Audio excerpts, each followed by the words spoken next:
Hi,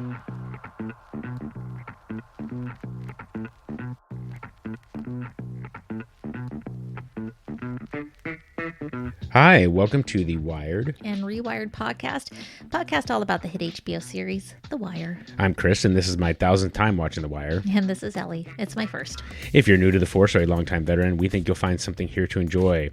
Today we cover Season 2, Episode 12, Port in a Storm, and as always, we begin by popping a recap. In the Season 2 finale, the Detail has a setback and needs a new cooperator, while Russell and Bunk revisit Philly looking for evidence.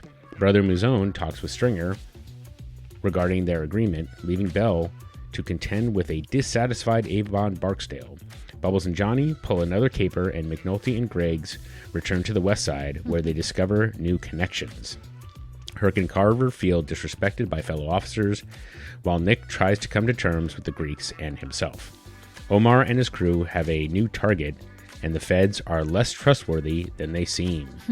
The episode was written by David Simon, and it was directed by Robert Colesbury, who was a producer, but also stepped into the director's chair. And there's an audio commentary by Karen Thorson, who is Robert Colesbury's widow, and Tom Zimney, who was an editor, or excuse me, not an editor. Oh, no, he was. Okay, sorry, I got that right. And so I'll be filling in a little bit of those details, but in any case, the episode premiered on August 24th, 2003. Okay, well, Ellie, start us off by giving us the epigraph. Business. Always business. Always. Said by the Greek. Always business. Who's not Greek. Right. You know, I'm glad you brought that up, because there's some debate about what he actually is. Oh, really? And so we can get to that. Okay. I'll put a little note and we'll get I was wondering myself. Okay. Yeah. All right. Well, before we get started, we do have to discuss your predictions. Predictions. You had like a million. I so, did. So let me just tally them up here. All right. It's 1.5, 2.5, 3, 4, 5, 6, and then so you went 6.5. Okay. And 2.5 with one walk. So, okay, will Frank get killed? Yes. I think he dies. So he does get killed. No hope for Nick or Ziggy. This is where you got the half. Okay. Because you had Nick going to jail. Yeah. But then you said Nick talks leading to the solving the case of the dead girl. So you said yes or so. Yeah. I don't know. Maybe I feel like I need to cut out that Nick goes to jail. But you also said no hope for Ziggy either, which you were correct about. Spiros gets away, yes. Yeah. Sergei and Aton, will they have enough? You said yes, and so they both got arrested. Bailed, yeah. And then, okay, Kutros. I'm trying to remember what you said here. It was something about, like, would there be a follow-up with Kutros, but he wasn't even in the episode. No, he was not. I mean, we learned a little bit more about him, but yeah exactly. Potentially about him. Yep. Beatty and McNulty go for another date. Sadly, no, God. Well, McNulty get to stay in homicide. That looks like a yes. That looks like a yes. So I'm gonna, and I'll give that one to you. Yeah. The surveillance van gets another destination. Yeah. You got that? You got the location on that, right? It was Australia. Yeah, that's right. Yeah. And then a couple from the last episode, Amy dumping Nick and marrying some rich dude. No. Nope. And then Cheryl giving birth. No baby Also yet. no baby. So no. All right. Well, let's get started then. Any initial questions you have? I don't have initial questions. I do have some clarification questions when we get there. Oh, I'm glad you brought that up, because Okay. I have two notes from the previous episode. Yeah. What was the correction for later? It's for something that happens later in this episode. Yeah. Okay. Well, I did not catch it at the time. I thought it was Agent Kutros that was dining with the Greeks and but it was actually Stephen Rados we learned his name. So it was actually the lawyer that they were meeting with. And so he was the guy that they were dining with, and that not Agent Kutros. Okay. And so that was the first thing. I can't remember if I mentioned it or not, but David Simon was one of the reporters outside the Union Hall when I didn't know that. they did the perp walk with Frank. Okay. So I just thought that was funny. He just likes to insert himself every once in a while. So yeah, so those are the only two corrections I have. So let us get going. Okay, well, we open up the episode. There's a radio program going on. There's sunrise at the docks. You see Ott and a couple other guys are talking to each other. Nick then goes to Frank's house, but Frank doesn't answer the door. We go back to the dock. Ott looks at the water and he sees the Marine unit is somebody's dragging something. And we know from before that when they drag something like that, it's a body alongside a boat. And all the other guys come over to see what happened. Nick goes to now where Frank met with Greek and Vondis, and there's no Frank there, but his truck is still there. We go back to the dock. All the guys are now running over to the water's edge. And if you're watching this, you have a feeling that you know what they're pulling up. Nick's just arrived. He looks in the trailer and then he runs over to where all the guys are going alongside the water. And they pull up a body on a stretcher. It's covered in a yellow sheet. And the guys are all watching silently. They unwrap the sheet. And we see it's Frank, and his throat is massively slit, like it's gross. His eyes are partially open. It's a really shocking scene. Nick walks up right then. He sees Frank, and they're all just silent. Like nobody screams, nobody cries. They are all just standing there silently. Mm-hmm. Yeah.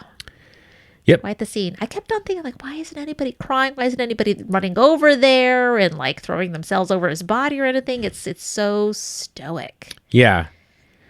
Yeah. I mean, so apparently it's interesting you mention that because apparently Bob Colesbury asked the actors to restrain their emotions. Really? Yeah. Okay. So it was just kind of like to try to, I don't know. I'm not sure. They didn't really talk about why. Yeah. But just one of those things where they didn't want it. They're not really like emotional guys, I guess, in general. They're not emotional guys. So for them Maybe to, they're like, used to seeing death to a certain extent Yeah. and disaster and the job that they do. But it just kind of took me, like, I was like, somebody emote. Yeah. Somebody. Yeah. So I'll mention here just to start, like one of the signatures it sounds like was from Colesbury was the camera movements and the looking a lot of close-ups and pull back and kind of eye movements. So the camera is really the thing you can pay attention to maybe on a rewatch, is like just to understand how it was being used. Mm-hmm. And so the pullback was just kind of a really, that was definitely like a Colesbury kind of like touch, which was like, now you see them all and they're all kind of just like in shock essentially. Right. So and it just really, explains quite a lot. So anyway, so that was kind of a interesting note. And, I think as we talk about, we'll probably discuss some of the close-ups and camera movements in the future. Mm-hmm.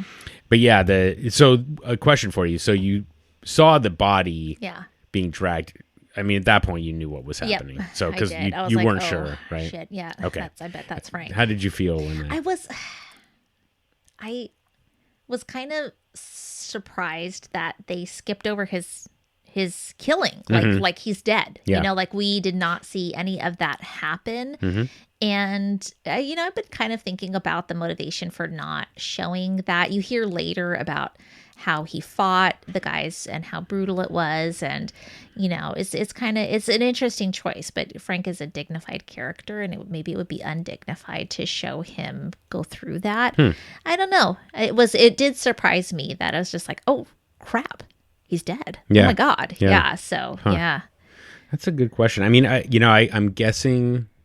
Now I'm totally guessing here, but you see them kill the shepherd. Yeah. In the second episode, and so it feels maybe it's like, well, we we got a basic idea of what happens. For so sure. yeah, and then we learn later like stabbed a bunch, and then they cut his throat at the end just to make sure. So, I know. Yeah, that's messed up. So yeah. Okay. All right. Well, at the detail, Freeman, McNulty, and Keem are giving Daniels the rundown of what's going on. They've got nothing else on Mr. Spiros Vandopoulos. He's on the lam. The guys think that the boss the guy they think is the boss, they've got nothing on him. They just know that he's the one that reserved the hotel room. And they're hoping at this point still that Frank will come in and help them out with who this guy is. And that's when Beatty tells Freeman that he's got a call And so Landsman then is on the phone with Freeman and telling him about basically the loads and loads of headless and handless bodies that they found, over 4 dozen nationwide. So shall I move along? Yeah, the only thing was that, just the combination of the two scenes was just kind of, I think, again, like, this is one of those things where, like, the editing came into play. So that was just one other comment that Tom Zimney mentioned, is that the editing was something that you really kind of pay attention to as well. So the editor is Geraldine Peroni, and unfortunately is no longer with us either. But but again, like, the editing between the unit and then Landsman sharing this information, it just kind of, just one of those things that kind of came up. You were like, oh yeah, I guess those are 2 separate scenes, but they're woven together quite nicely. So yeah, but yeah, the just learning about all the headless, handless victims, you're like, oh my god, how many organizations out there do that? Those photos are convincing. Yeah, exactly. Man. Yeah, pretty good. Yeah. Now, I was going to hold off on Stringer, Omar, Brother Muzun, until the end. Okay. If that's cool. Sure. Okay, so I'll stay on this storyline then. We've got Nick in the trailer there, and he is freaking out. He wants to go after the Greek, and the guys are all holding him back. They're telling him, don't be like Ziggy. And then Nick's dad comes in and says, let's go. Yeah. So, and, shit's hitting the fan here. Dad's come in. He's really in trouble if he wasn't before. Yeah. Right. Okay. So Beatty, Bunk, and Daniels meet up with Landsman and that other guy that I hate that beat Vernon up. Holly. Vernon. I can never remember Vernon. Yeah. And they tell him what happened to Frank. And this is where we find out that Frank had been stabbed. His throat was slit, that he fought back. No surprises there. And Beatty is just super duper upset. Yeah. Is this the scene too where, like, she sees him and it's like almost looks like he's like Frank is looking at her. Yeah. He's dead. I mean, it was so crazy. Like, his eyes, like blue eyes, half slitted open, but they look like they are looking right at Beatty. Yeah. And then you go to her, like kind of this shot up to her face and see her just kind of, start to cry and turn away in that moment. Really, really moving. Yeah. I mean, and Amy Ryan just does such a terrific job. Oh my gosh, yeah, seriously. Okay, well, let me see here. Moving along. Herc and Carver are still waiting for Nick outside of his house. And they're talking about all the possibilities for him when he comes in, what could be happening to him or what would happen to him. They are still complaining about their treatment. And I mean, at this point, I cannot begrudge them for their complaining. I mean, this is getting to be pretty shitty because we know now that Nick's dad has come for him and they are still outside. They know nothing about this.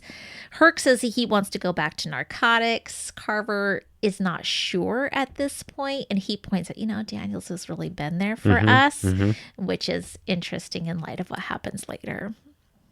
So, moving along. Yeah, I mean, unless you want to say anything. No, I mean, I think that there's an interesting, kind of a push and pull here, right? Because I totally understand Carver's perspective in that you find somebody that is supportive of you, and for Carver in particular, Daniels reached down and despite his previous betrayal and said we can forget about that and move forward from here. Yeah. Meanwhile, Herc doesn't have that relationship. Right. Really, he got pulled in, but it wasn't really like, he was just doing narcotics. Yeah. He was just back in narcotics. Worked with Daniels. Yeah.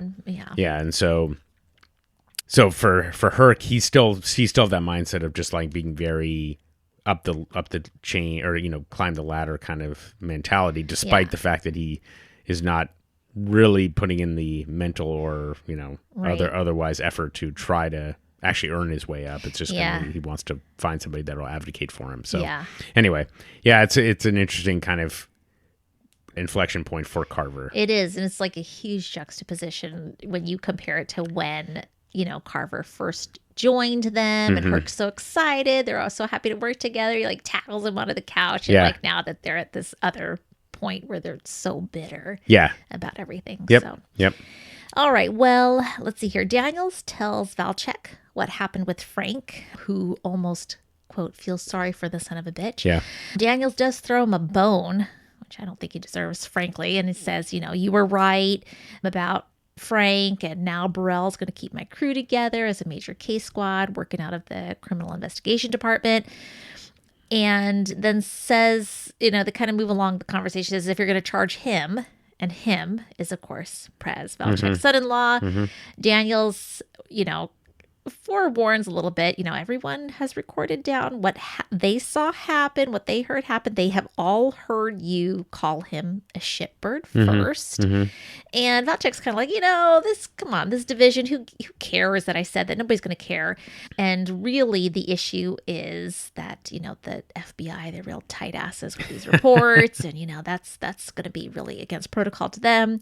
And Valchek says, okay, he can work with you, but here is what I need to happen. And basically lays out these conditions so that Prez has to, pay a little bit for his sins, the sin of punching his father-in-law. But I'm glad that Prez will be back in it and that, Daniel still values him clearly. Yeah, sure. You gotta be shitting me. I just came from the crime scene. He was coming in as a cooperator, offering up the drug and prostitution ring he'd been smuggling for. He lays down with gangsters, gets up with his throat cut. Almost feel sorry for the son of a bitch. You were right about Zabatka. Case had enough legs on it that I got Burrell committed to keeping my crew together as a major case squad working out of CID. If you were going to charge him... Well, I'm going to charge his narrow ass.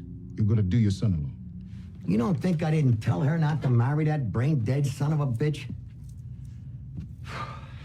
I'll tell you the truth, Major. Everyone who saw the punch wrote on it. They've all got Prez throwing the punch, no question. But they've also got you addressing a subordinate officer as, what was it? A shitbird? Fuck you. This is the Baltimore Police Department, not the Roland Park Ladies' Tea. I'm just saying. The other detectives, the FBI agents, they got to write it the way it happened. I mean, I could probably get my own people to cheat it for you, but the FBI one, you know how tight ass they are.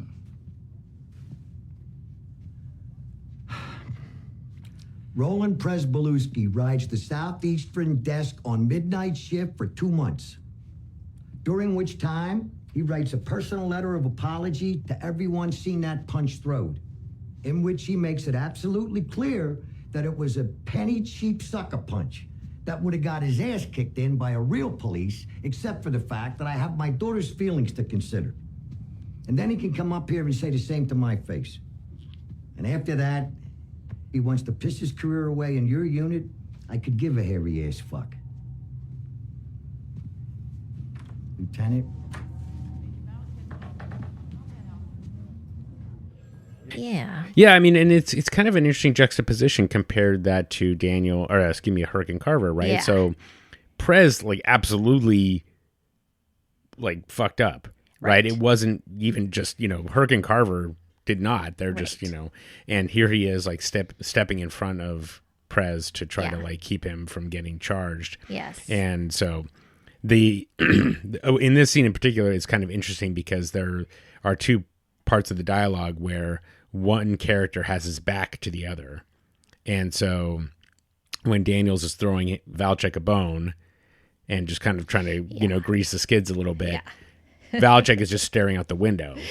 Meanwhile, I don't know if you noticed this, but there's solitaire on the computer. No, I did not notice that. It was either solitaire or free cell, so I just loved that. I thought that was hilarious. I did not notice that. Valchek, that's what he's doing with his free time. And then when Valchek is when basically Daniels kind of throws the trump card of the FBI, you know how tight ass they are. Valchek kind of knows he's penned in. And so he basically says, okay, well, I'm going to get as much of my pound of flesh as I can. Yep. And he's got his back, or excuse me, Daniels is in front of him facing forward. Right. And so, of course, and it's great acting from Lance Reddick because he smiles and then he looks up and he loses the smile and then back and forth. And then, of course, I don't know. I love the move of Valchek. Two things that he does that are great is when Daniels, basically intimates that Valchek crossed the line by calling Prez a shitbird. Yeah. Valchek just goes, fuck you. Yeah. Like, I know what you're saying, and I don't care. Yeah. And then at the very end, he says, Lieutenant, and he opens the door and dismisses him. I mean, it's Valchek is such a piece of shit, but God, those are some good movies. I know, I love totally. So, yeah. All right, well, Lewis brings Nick into the police station and, says they want to turn him in or report or whatever. And he's not really being listened to. The guy behind the desk is, busy with other stuff, preoccupied. And finally he gets through to him and Nick says, I've got a warrant on me for drugs. And it just so happens that Freeman is there. Mm-hmm. He's looking at images of the decapitated guys and their interesting tattoos. And that's when he hears Nick give his name to the guy behind the desk, Nicholas Sabatka. Really good timing there. Perfect for Freeman. Yep. Moving along here, Vondas knocks on the door of the Greek's house and tells him that what they used to weigh down Frank in the bay got loose from his body, and that's how he ended up being discovered. And they say, now Nick knows, and they know he's going to talk. And the Greek is like, meh, what are you going to do? Yeah. They all have aliases, and this is where we hear the Greek isn't even Greek. Mm-hmm. Surprise, surprise. They do have a shipment of drugs coming in, and no one is going to be able to get it. It's just too hot. There's just too much, there's too much surveillance, too many people watching. Yep. So they say, leave it. Leave it. I know it's a lot of money, but leave it there and let's get the hell out of here. And we find out too that there are a couple guys who've been watching Herc and Carver, mm-hmm. who are watching for Nick, and those guys end up getting called off too. And they drive past, and you see that Herc and Carver are asleep in the car, and they have no idea that these guys were watching them. Yep. So yeah, the Greeks, he's ready to go. Yeah. Nico, the nephew. By now he knows. Our people wait for him, but so do the police. I'm thinking there's nothing to be done at this point. What he says, he says. He knows my name, but my name is not my name. And you? To them, you're only the Greek. And of course, I'm not even Greek.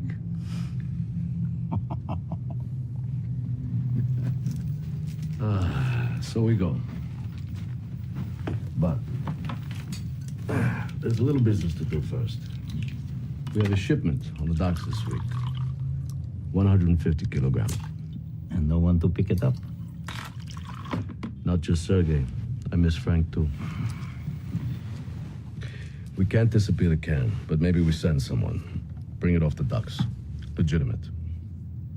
Everywhere we go these days, we seem to be walking into police. This is telling us something. You're going to leave 15 million Talaria to rot on the pier. Panahiamo. Lambs go to slaughter. A man, he learns when to walk away. No, we go. Call the others in. Let them know there is no longer any point. So let me, if you don't mind, I just want to Backing up? a couple of little things. Go for Notice how I didn't interrupt you. I feel like I That is deserve a little bit of fine. credit. You do. So just a note, like the interesting thing about when Nick turns himself in. Yeah. You got the guy, I guess he's the desk sergeant. Mm-hmm. He's on the phone talking to somebody else, Right. like providing like really important information. Don't put witnesses on a face sheet, I guess, which I guess is just and then so he's listening to that. Nick is coming to turn himself in. Freeman's there, and it's just like this. It's a very chaotic scene, Yeah, it's a melee. which just feels very Yeah. real. You know what I Yes. mean? It's like you want it to be like, okay, everything's in a single line. Everybody's waiting in order, and it's not like that at all. So, Yes. just an interesting point there. And then the other piece that is a really just like nice direction, I think, is that Spiros goes to it's his hotel room. Mm-hmm. He Oh, yeah. knocks It's not on his house. It's a hotel. yeah, and he knocks on the door. He opens the door, and he's let in. And then they're immediately in front of this big bay window, and they're Right. looking out over the city, which is just kind of an interesting touch because it's kind of like they're looking out over their domain. Right. So it's just kind of, it's just kind of it's a really beautiful touch, of course. And then, it really kind of emphasizes that the Greek sees this.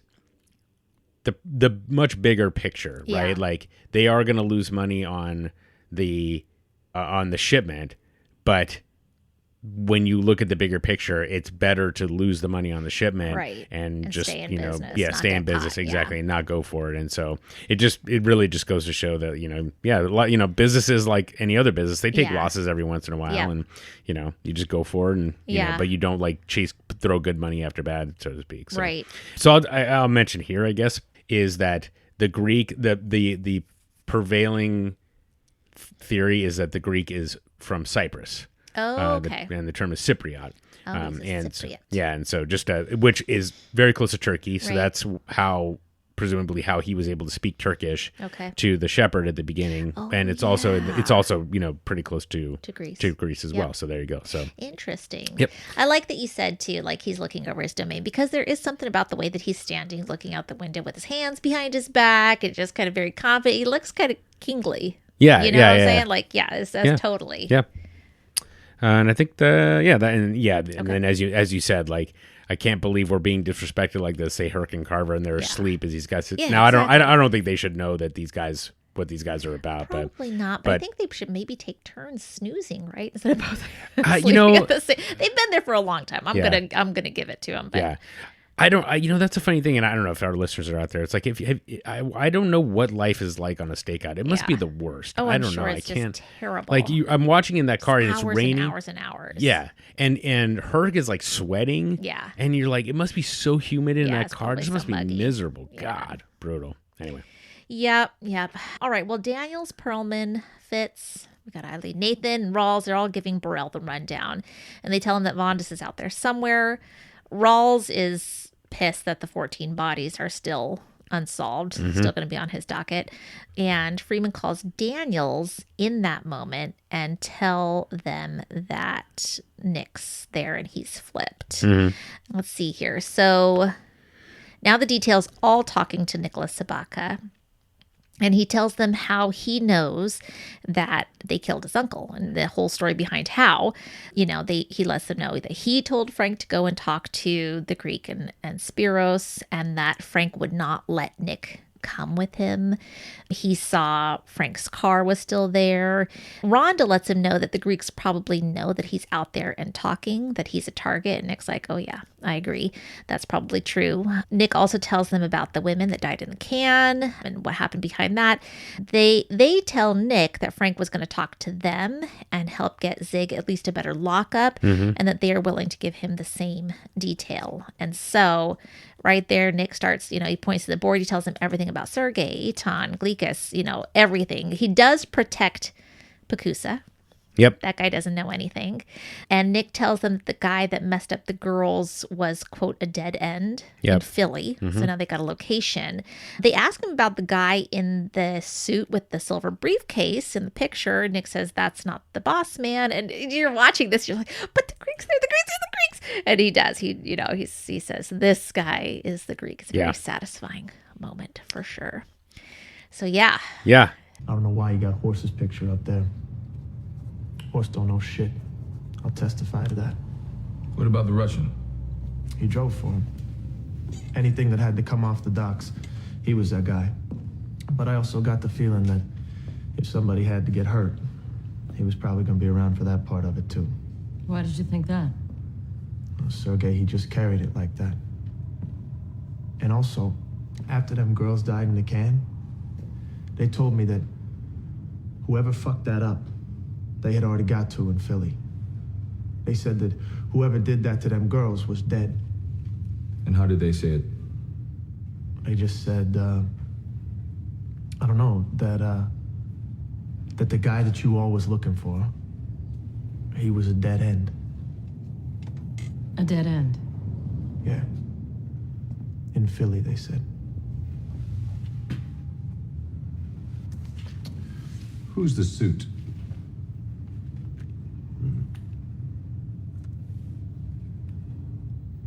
You sure? We know that someone is above your man Spiros. Someone he was in communication with. Yeah, the Greek. Sure. I know who you mean. I mean, I don't have a name or nothing. The man in the suit, the man with Vondopoulos in the photograph. That's not the Greek?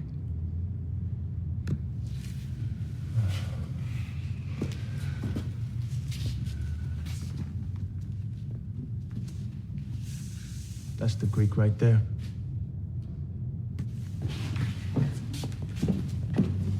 Is this guy?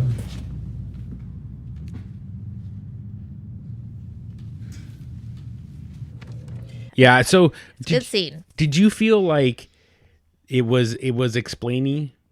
It's a little explainy, but I think there's like this satisfaction in how Nick flips and tells everything that like is just gratifying for the viewer. Sure. Who's wanted this moment to happen, for all of this to be, unveiled to the detail so they can put the rest of the pieces together. Yeah. So yeah, it's a little explainy, but it didn't bother me for that reason. Okay. Yeah. I still found it satisfying. Okay. I found an interesting parallel between D'Angelo's confession in season 1 and this. Oh yeah. Yeah. The way that they do it, I think is in such a way that it's not over explaining, and they go through it pretty quickly. Yeah. And there's a really beautiful touch. Of course, a couple of really beautiful touches. So the first one is, and I can't actually remember now what part of the dialogue it is, but they shoot Nick and Frank's mugshot is over his shoulder, and then they change focus to show Frank, and then they change focus back to show Nick. Yes. Which I mean, it's just it's nice. a beautiful touch. And then when he talks about Sergei and the dead end, Daniels just leans forward a little bit, and Lance Reddick just changes his facial expression, just like wait, this little bit of what's happening now? Yeah. And again, I really like that, and I feel like they give you the recap, and then they use that as leverage to get to the next big part of the story. Right. So it's a really I love that. I like the scene, and then of course I don't know why, but they say who's the guy in the suit, and Nick just looks up and he kind of throws his hands up, and then he says that's the Greek right there, and he just kind of points again, and so and the whole kind of detail activates. So it's just it's a really great scene, and I just really do. And I do like too how like Nick, when he as soon as he knows that this is the deal that this was what Frank had planned, this is what Frank wanted to do, he instantly converts himself, right? Like he is like, okay, then that's what I'm doing too, right? Like which just kind of shows like even more what he thought of Frank and where his priorities lie are in, protecting Ziggy as much as he can and the union guys, and just being like, fuck these guys for what they did. Yeah. So I do like that shift. Yep. And then of course Nick's got a lawyer, a public defender, I'm guessing, that guy that's sitting right behind him, and I'm like, that guy's not doing anything. He's like out of his element. Yeah, he's just kind of sitting there. So that actor had kind of a tough go because he just had to sit there and like pay attention. True. But he didn't have any lines or anything like that. So I just thought that was kind of funny. So yeah. Oh, okay. Well, let's see here. So Fitz and Freeman figure out who Briefcase Guy is, right? They figure out where he came from, and they also find a fake manifest, which is helpful because of where it comes from. They need to get Nick and his family into witness protection, and that whole process, and where he goes, they've got to keep hush hush to protect him. Yep. All right. What was the name of the guy again who was the briefcase man? Stephen Rados. Stephen Rados. That's right. Okay. Shall I continue? Yeah. Okay. So this next one, Daniels sleep in the den or guest room. Yep. I don't know, watching the news. And then Freeman calls, and, Marla lets him know, and she's clearly kicked him out of the bedroom. Yep. And then he stands up and you're like, damn, you kicked that man out of the bedroom? What is the matter with you, Marla? Daniels is ripped. And that surprised me. Okay, sorry. I'll keep on going. And the same needs witness protection. What?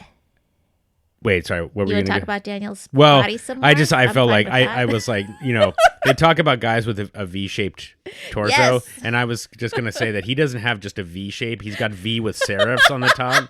Like his shoulders are unbelievable. He's got shoulder implants. And he is like a beautiful specimen. He is a beautiful specimen. All right. But sorry, I did have one thing, which is just that, so he's sleeping in a separate room, yes, which is enough. Is enough. But the point really more is like, and then the camera showing Marla turning off the light. Yeah. is another one. And it's just those little touches that, again, Right. the Wire is not going to explain everything to you. You basically know what's happening at this point.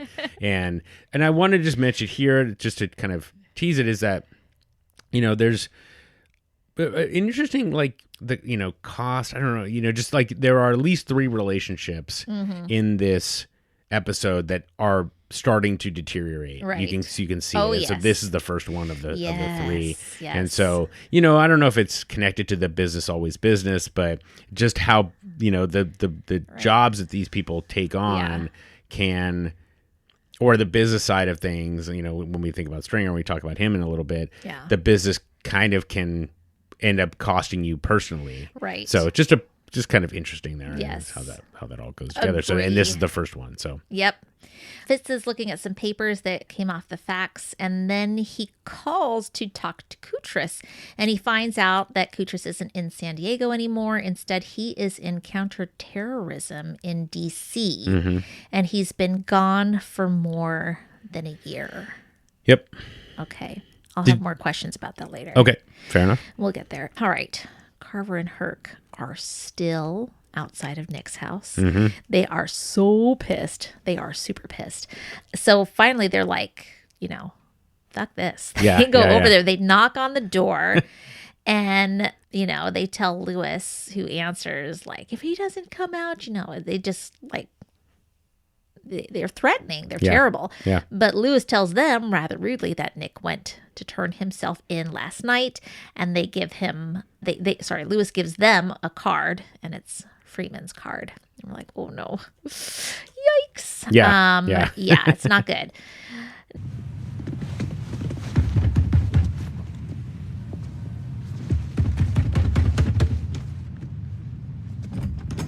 Either your son surrenders within the hour, or all the police in this district are gonna come crashing through this fucking door twice a day for as long as it takes you fucking people to get the message.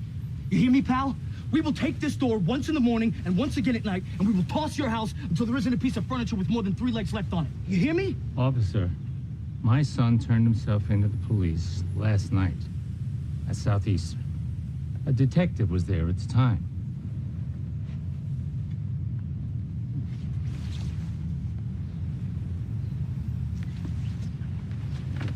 Motherfucker, come on. Nick, Amy, and their baby girl, what is her name? Ashley? Something like that, Yep. They get put up in a pretty shitty hotel, and Nick says this, you wanted us to get a place, right? Yeah. What the fuck is that? I mean, come on. He got them into this bullshit, and this is what he says. Sure. My God. I'm just disgusted with it. All right, fair enough. Yeah. I mean, sorry, I'm not. Let me be clear when I'm. He should be groveling. He should be fucking groveling for the rest of his foreseeable future. Agreed. Okay, agreed. Okay. But You better I was just agree. like, well, I mean, he's completely dejected. He's got no, So anyway, he's right. got to be shitty. Yeah. He's gonna be shitty. I just hate that he takes out so much on her. Fair. She's just fair like, point. Fair she point. just gets like the crappy side of every comment he has to make. Yep. That it harkens back to when he was in the bar. Remember, like the hair color thing? Yeah. Okay. Yep. Okay. You're right. My bad. That was some you. shit. Okay. Thank you. Fair enough. Okay. By the way, are you going to touch on Kima and Bubbles later? Do you have that Yeah, later? because I was going to put Okay. all of that together. Okay. Oh, I guess no. Should No, I? no. keep that? I just wanted to make sure we didn't miss it. Because it As kind long of as you starts going into a different. Yeah. thread We'll talk too. about that when Stringer and Prop Jones stuff. So yeah, keep going. All right, You're doing okay. fine. Yeah. Okay. Let me see here. Moving along. Oh, better highlight this. That's part of the other one. Okay. Daniels is talking to Herc and Carver now in the office, back at the detail. And he's, trying to be like, yeah, what you were doing definitely sucks. Yeah. And kind of, I'm sorry, though he never says that. But he also says that's how we make cases. Like cases like this, it's all of the little things. It's the stuff that takes time. It's the surveillance. It's the watching the wiretaps and whatever. And Carver says he's going to take a position somewhere else. He just storms out. Yeah. So he's had it. He's not going to be a part of this anymore. And I feel like, yes, this is a case where it is all the little tedious things, but definitely Herc and Carver, they have a point. They are, I mean, they kind of put themselves into that position because they never wanted to work.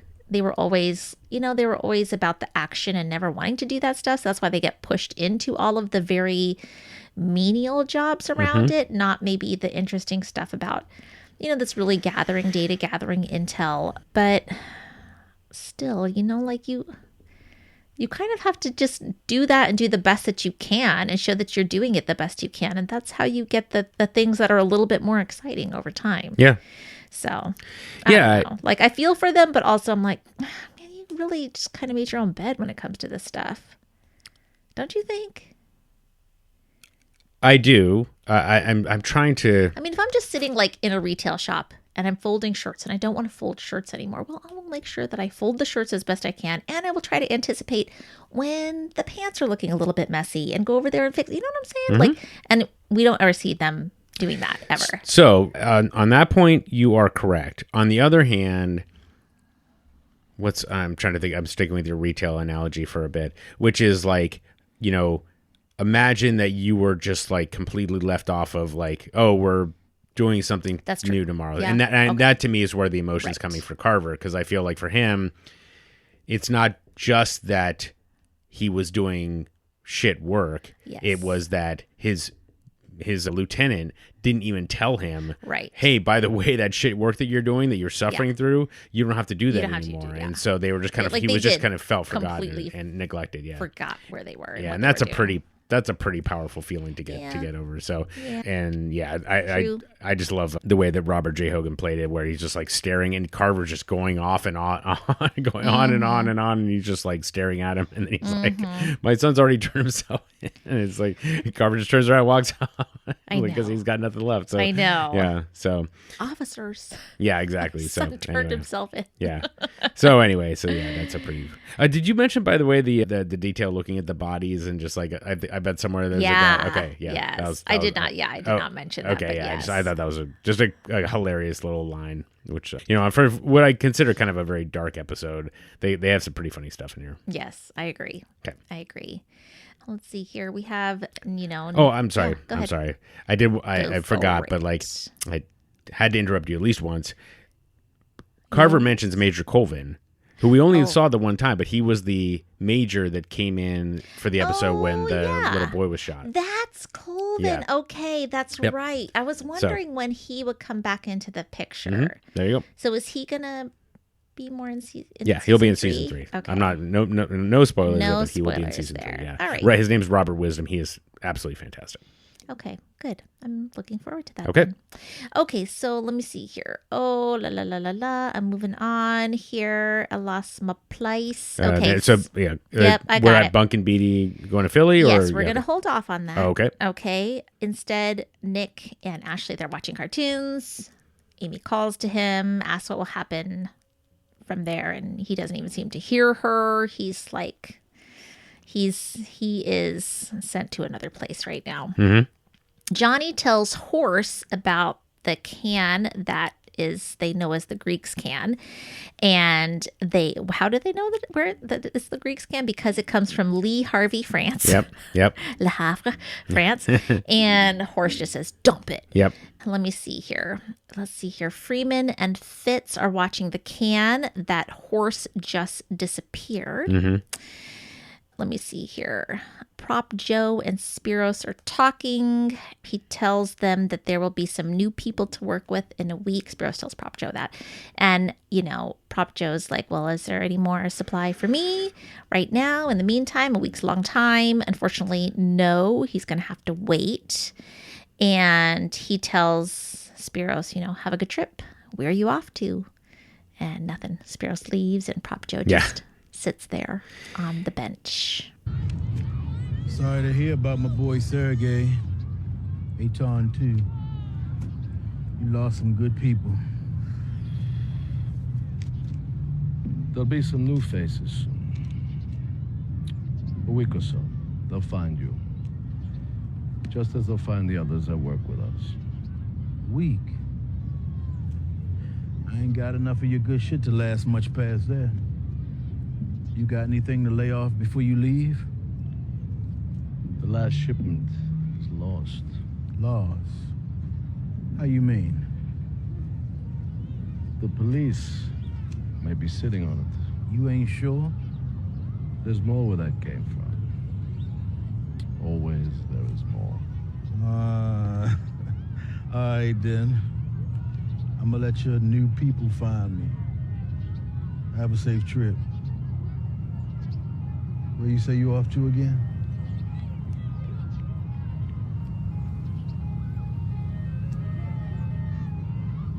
Yeah, a couple of notes about this, and I'll back up for just a second. So, just a comment about the sounds from the conversation between Johnny and Horse. The sound guys actually went down to the port to record, which, I mean, it sounds kind of obvious, but that was something that, you could go to a sound library apparently and just, pull stuff in, but they wanted to make sure it was authentic, so that's cool. The Joe and Spiros conversation, it's played in one take, which is kind of interesting. It's unusual for this particular episode where there's a lot of cuts between facial expressions and things like that. The funny thing is that Joe is in this like he is in just like ultra relaxed posture. His leg is sticking out. He's just leaning back basically on this park bench, which I just think is kind of interesting. The camera moves very slowly across the scene, which is again kind of just an interesting play on just watching the two, just kind of I'm not sure if there's something bigger there, but that was just kind of a nice little touch. A bike comes in at the very end. Yeah. Bob Colesbury was apparently, it's a nod to Italian directors who I guess use bikes a lot. Really? I didn't quite understand that. Oh, interesting. Okay. An ice cream truck came through playing Turkey in the Straw, which I'm sure I've heard that song 100 million times, but I don't know it very well. And I don't know why it was such a big deal. I thought The Entertainer is the one I always thought about, but Turkey in the Straw, I guess. And apparently that was a real ice cream truck that came in at that time. So weird. And then finally, I wasn't sure. I thought this was kind of interesting, but there's a temple in the background, just these beautiful golden domes that I always associate with Russian architecture. Okay. It's like those big spires kind of thing. The onion top things. Yeah, and I wasn't sure if it was because and it didn't remind me of Greek architecture, but you have these really beautiful gold. But I wasn't able to get the location of the park they were at, so I just thought that was kind of so. Even for a very small scene, I thought that was really interesting touches. I thought that Joe's question about where are you going. Why would you? He's not going to answer. So why are you even asking? I don't know. Thought I don't know. It was just kind of a little thing. Moment, So in any case, all right, cool. That was all the little details I got. It is a business, always business kind of moment. Yeah, for sure. Okay. Well, let me see here. Daniels, Fritz Freeman, they all take a look at what is in the can, and it's a lot of drugs. A lot of drugs. Yep. The details now looking at a tape from Philly, the docks, and we get a little lesson in multiplexed videos here. And then there's footage of the Turkish guy. I can't remember his name. I don't think he had a name. We don't ever know. He was the shepherd. Okay, the shepherd. Or no, shepherd. he does have a name, but I Okay, can't remember. I don't remember what it is, but he's getting basically taken by Sergei and his guys. It makes Bunk very excited. He likes it. How did you know he was excited, Ellie? Explain. I think he did all the explaining we need. All right. So yes, we're this is exciting, a moment because of, they get this evidence now that makes Sergei totally culpable. Yep. Yeah. You know what? I think I screwed you up because I think we skipped over when Keema and McNulty Beatty and Bunk went to Philly, right? We didn't talk about that. We skipped over that. Yeah. So you're right. Or do I have that later? I wouldn't think so. Did I skip it? I think I screwed you up because I'm sorry. No, it was my bad. So I don't know if there was any notes about that. I have a couple little ones, but was there anything particularly you wanted to mention about that? That's right. Bunk and Keema, it's Bunk and Beatty. Yeah. Go to Philly to talk to the security guy. They want to know if anything unusual happened that day. Yeah, that conversation goes nowhere for a while. Yeah. It's so hard to listen to. Yeah. And it's really funny when he's like, Well, he's a little slow these days. If Walt is slow, what are you? Right, exactly. What day was that? Yes, I do love that they're about to give up when he's like, do you want to look at our videotapes? Yeah. So, that is a great scene. Sorry, I accidentally skipped over that one.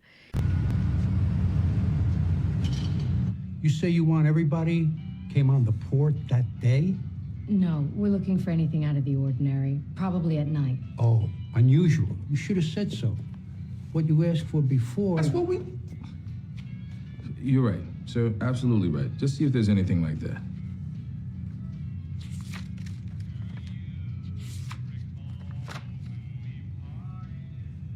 Nope. All I got is usual. All right. Any way that you can give us the name of the security officer that was working this pier on that night? What was that date again? February 5th. You had the Atlantic light on that pier from 6 p.m.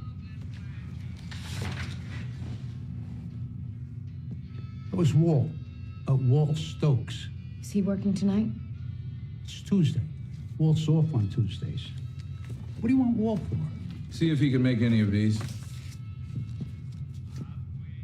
Wouldn't do much good. Afraid Walt's not as up to speed as the rest of us.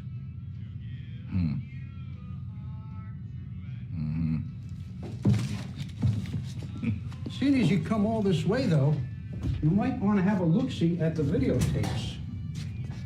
No, that I mean, of course, what that's do you fine want to again. share about it? Well, just that this is just one of those things. So about the guy who plays the security guard, I looked at his name tag. His name tag said H.R. Schenker.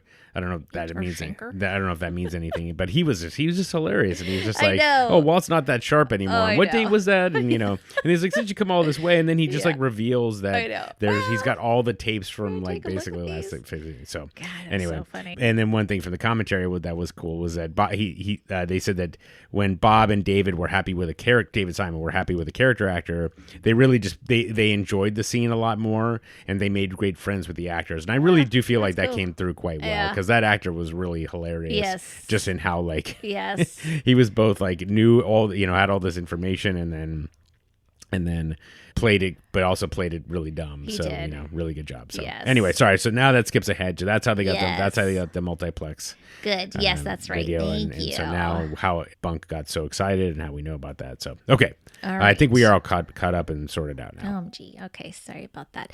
All right, dock guys are talking in the Union Hall. Johnny reports the can was investigated by the police. It was full of dope. The feds come into the Union Hall and say, clean it up or we're going to close it down. You need to elect new officers. And Ott says, F that, basically. And does he take down his own poster? Yeah, that's what I thought. And now only Frank's remains up. One man, one vote. And it's very clear in that moment that all the other guys in Union Hall approve that move. So it's a move of solidarity, which is going to, suck for them later. But yeah, I get it. Do you? Why? How does it make sense? I don't know, because I guess they knew that, how does it make sense? I mean, they knew that Frank was always doing everything to put the Union first, but you're right.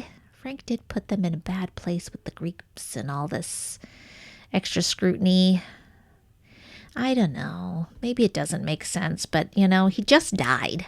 Sure. They liked him. Sure. So I think they're motivated a lot by emotion right now. Yeah, in that way, it does make all the sense in the world. Yeah. Is that fuck you. They are screwing themselves by keeping Frank as like the person who they're going to elect as an officer who's not even going to be an officer. I mean, it's like they're saying like, I don't know. Let's just burn the shit down. Kind of. Maybe. Yeah, I mean, I guess what I don't know, and I wish I had done a little bit more research on it. It's like, okay, so this federal magistrate's gonna make decisions. What does that mean, right? Like, does it mean that they're not going to be working anymore, or how does that? That part I don't quite understand what the implications are. So if you know the answer, send us an email at wiredandrewired@gmail.com, please. Please do. Anyway, but as I think the other part of it, from Ott's perspective, is I would not want to be the guy running for office after Frank had just been killed. Yeah. That would be really tasteless. It's almost like you have to let other guys like, dude, can you please just run so that we can vote for you, as opposed to, I'm the right guy for the job. So, in any case. For sure. Yeah. All right. Okay, well, Freeman and Bunk interrogate Sergei, and they show him that one of those no head, no hands guys has a matching tattoo for the guy at the dock in Philly. And, they also have DNA, so that's great. And then they show him the footage from the security camera, and they tell him it can be enhanced to see more. And when they do, there's the license plate number, which goes to a car that was rented by Sergei. And so this is aggravated murder and kidnapping. That would be the charge. And they say, hey, in this state, that's a death penalty.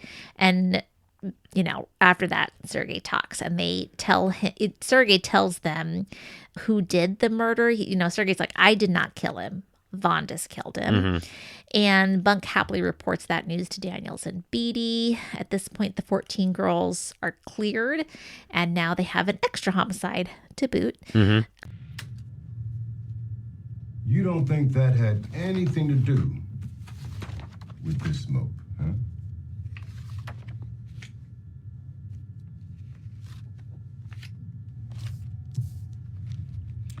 You got to do better than that, Lester. This poor guy ain't got a face.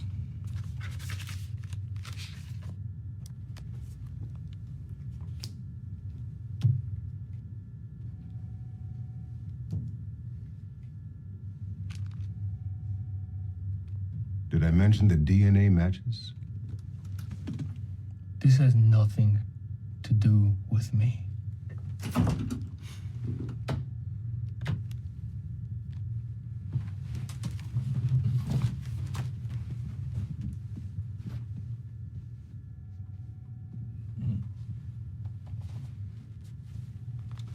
Is that the security guard? Walt Stokes, good man. Keeps meticulous records. Bump, they tell me you can enhance each frame to get a clear look. Yeah? Show it to me. Well, I'll be damned.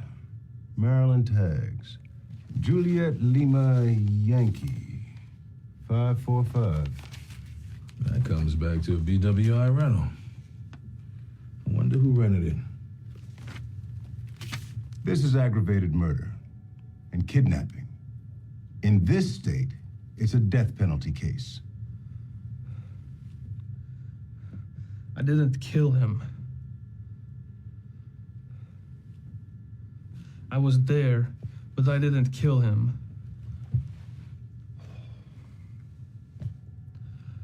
Vondas did. He cut his throat.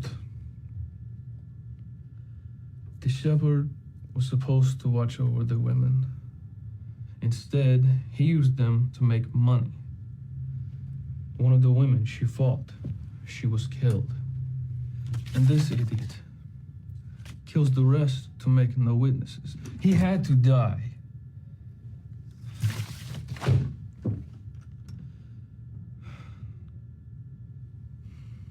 You want a coffee? Soda? Vodka. Coffee. Instead of telling Rawls immediately, Daniels is like, let him stew, which I wholeheartedly approve of. Yeah. But Sergei cannot give Daniels the Greek's actual name. However, he can give him the location of the hotel where they stay.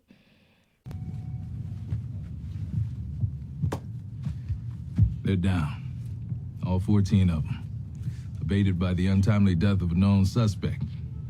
Plus another clearance on a John Doe case, just for laughs. You, want to tell Rawls? Let him stew a while longer. One thing, though, we should do right away.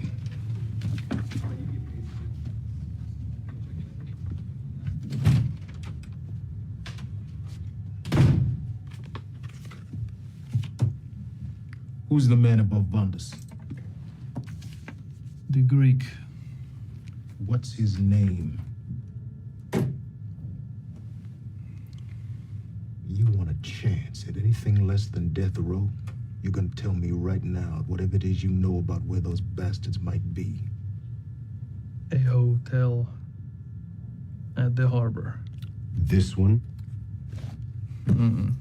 Another. I can show you.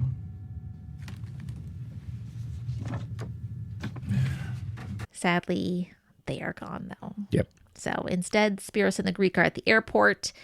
You know, he's asked, business or pleasure? This is where we're here. Business, always business. And Spiros and the Greek, they go down an escalator. And then the Greek, he's got like this look. Like, I don't even know if he puts his hand in his pocket. But then Spiros immediately says, what did you forget? And the Greek is like, nothing. And then, you go back to the hotel and we see Daniel's putting a necklace in a bag or something like that. So what was going on there? Well, it's his rosary. Oh, the rosary. Okay. Yeah. And so I don't know that when I've seen that before the last episode, but when the Greek is walking through the garage, he's going through the rosary. So, yes, that's what he forgot. Yes. He needs that because he's committed a lot of sins. Yes, I was gonna say, he needs to pray on them rosary beads. Yeah. He needs to do his Hail Marys. Yep. Okay.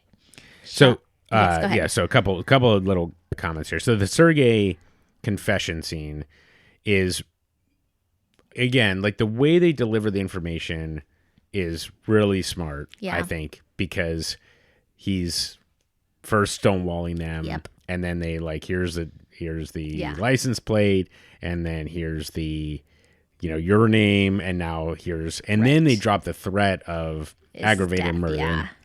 And so I had to look up. I was like, what's aggravated murder compared to regular murder? So apparently, according to the internet, aggravated murder in Maryland is defined as purposely causing the death of another with prior planning and pattern. So I guess the fact that it's kidnapping, it means a pattern, and therefore that elevates it to a death penalty case. So that's kind of interesting. The other comment about this is that apparently in Bob Colesbury's script, not only was the dialogue also really well done, he had storyboarded all of how the information was delivered, which I just thought was kind of cool because it's all the different camera movements. And one of the things that they mentioned in the audio commentary was how the table is in a lot of the shots, because the table with all the evidence is part of the experience as well. It's part of the essentially the conversation. Okay. And then, I love the performance by the actor Chris Ashworth, and apparently when he came in to read, he used a Russian accent, even though apparently his actual accent is deeply Southern. So that's kind of cool. And so it sounds like they really appreciated his commitment. Good. And then finally, when Daniel says, "What's his name?" I've been like, what name do you want? What name do you want, Lance Reddick? Joe Franklin. No, Mark Luke. Exactly. Just I would come up with any name, but I just love how Sergei just kind of throws out, I don't know. And he was just, so I'd like that. So to close all that out, just really beautifully done. I just feel like I'm curious how you felt in seeing that scene play out, not only did you get your prediction right, but I don't know, do you remember how you felt in watching it? Oh, I felt very satisfied. In the moment that they show him the license plate, that's where you really see him, oh crap. Okay. Now there's no way out. Where before he's like, I don't have anything on me, really. Yeah. And in that moment you can see him flip. And then when he starts telling the story about, the guy who was murdered, that was satisfying. Yeah. It was. Yeah. Cool. I was happy with that. Yeah. All right. Okay. Well, let me see here. I think what I'm going to do at this point, unless there's anything else you want to share, I think I'm going to back up now and go through Stringer, Omar, Kima, Bubs. I have no interruptions. Interruptions. Oh, and then I will weave everything together at the end. I'm sorry. Go ahead. No, just the last bit was that when the Greek and Spiros go down the elevator, it was just a nice symbolic touch of that they're basically just disappearing, and that's the last time we see him. So it's just a nice way to have it close out. It wasn't just a cut scene where they say business always business. They have this little last bit, and then of course they're gone. So yeah, okay. That now I have no more interruptions. Okay, well, let's back up then. All right, we're gonna now go to Stringer, who comes in to see Brother Muzone, who of course has been shot and is in the hospital. He was shot by Omar, as we know. And he tells Brother Muzone, we got your back. Whoever did this, we're going to find them. And Brother Muzone tells Stringer, you don't have to do that. Tell Avon that there's nothing else that he needs to do. I will take care of them myself. And Stringer says, them. Okay. Implicating. And then Brother Muzone looks back at his paper and he's got this kind of look of disdain on his face, which is just in my mind, I was like, oh, that just confirmed something that Brother Muzone just thought, which is why he's pissed and looking back, they're like, exactly what I thought. Yep. So in the projects now, we see someone is being resuscitated by the EMTs. Santangelo is there directing traffic, poor Sandy. And it's the perfect opportunity, of course, for Bubs to steal some medical supplies like syringes from the ambulance. And so he tells Johnny to keep watch. And as soon as he goes in there, he grabs a whole bunch of stuff, and as soon as he pops out, he gets arrested, and we see that Johnny has already been arrested as well. Yeah. Did you hear that Johnny getting taken down? No. So when Bubbles is in the ambulance, I didn't notice you that. can hear in the background Johnny's like, he's saying something like, "What are you doing? What are you doing? I'm not doing anything." I did not even notice that. Oh my gosh. And okay. And that's how they're out there. And then, so I don't know if you're watching The Pit, which is on HBO now. No, I'm not. But one of the things that they do, it's a hyper realistic medical drama. Okay. Excellent show. They do a lot of like the rubbing of the knuckles on the sternum, which is what one of the EMTs is doing for the drug overdose person. Okay. Yeah, so just a little touch of realism, which is not surprising at this point. So anyway, yeah, and then just Johnny, just like, God, that guy, Leo Fitzpatrick is just like, he could not be just more of a fuck up. I just have no idea what Bubs sees in that guy, why he's spending time with him. Yep. But he must be a good time. Yeah. Bubs and Johnny end up calling up Kima and McNulty. And McNulty and Kima come in. They're like, we can't help you out with the situation. We can't get you off if you don't have any information, be an informant. But they have no good crimes to share, at least they think. And, Bubs is like, how did you let me go to jail? I was so worried about you when you got shot. And I was thinking about you all the time. And Kima's just got this face. It's like,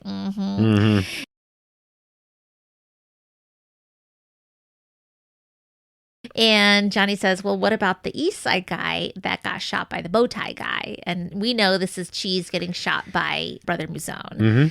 And so Bub starts explaining. He tells him, the East Side guys were all up in there. And then the bow tie guy said, I'm here on behalf of Avon. Get out. And then the Brother Muzone guy, he disappeared. And the East Side guys still seem to be selling. And it's, he says it's like that Stringer and the East Side guys are sharing the territory. So very interesting for Kima and McNulty. Yep. Of course. Yeah. Come on, Bubs, you got to do better. You want to walk on this. How about some murders? How about them? I'm not killing people in West Baltimore these days. Been quiet, man. Except for that mess with that young boy who got hit with the straight through the window. Ain't been nothing. Well, how about that? I got nothing on that one. Just two crews beefing over a corner. You know what, Bubs? You going to jail. How you come talking about going to jail? You hearing this, Johnny? Like, we ain't got no history in this room. Like, we ain't friends or nothing. When you was up in that hospital, all I did was worry, right? What about Kima? What's up with my girl? I'm just happy. I'm happy to see that you up in the mix, You can be talking about jail and shit? That's too cold, girl. Damn. Yo. Remember that East Side that got shot in the high rises, right? You remember that shit, right? I mean, you were right fucking there, Bubbles. Yeah, that wasn't shit. A boy got hit with a rat shot, that all. What are you talking about? Boy named Cheese. Him and the other East Siders moved into the terrace. Took over a couple of towers from the Stringer Bells boys. Then some crazy-ass bow-tie nigga came in and chased his ass home. What happened?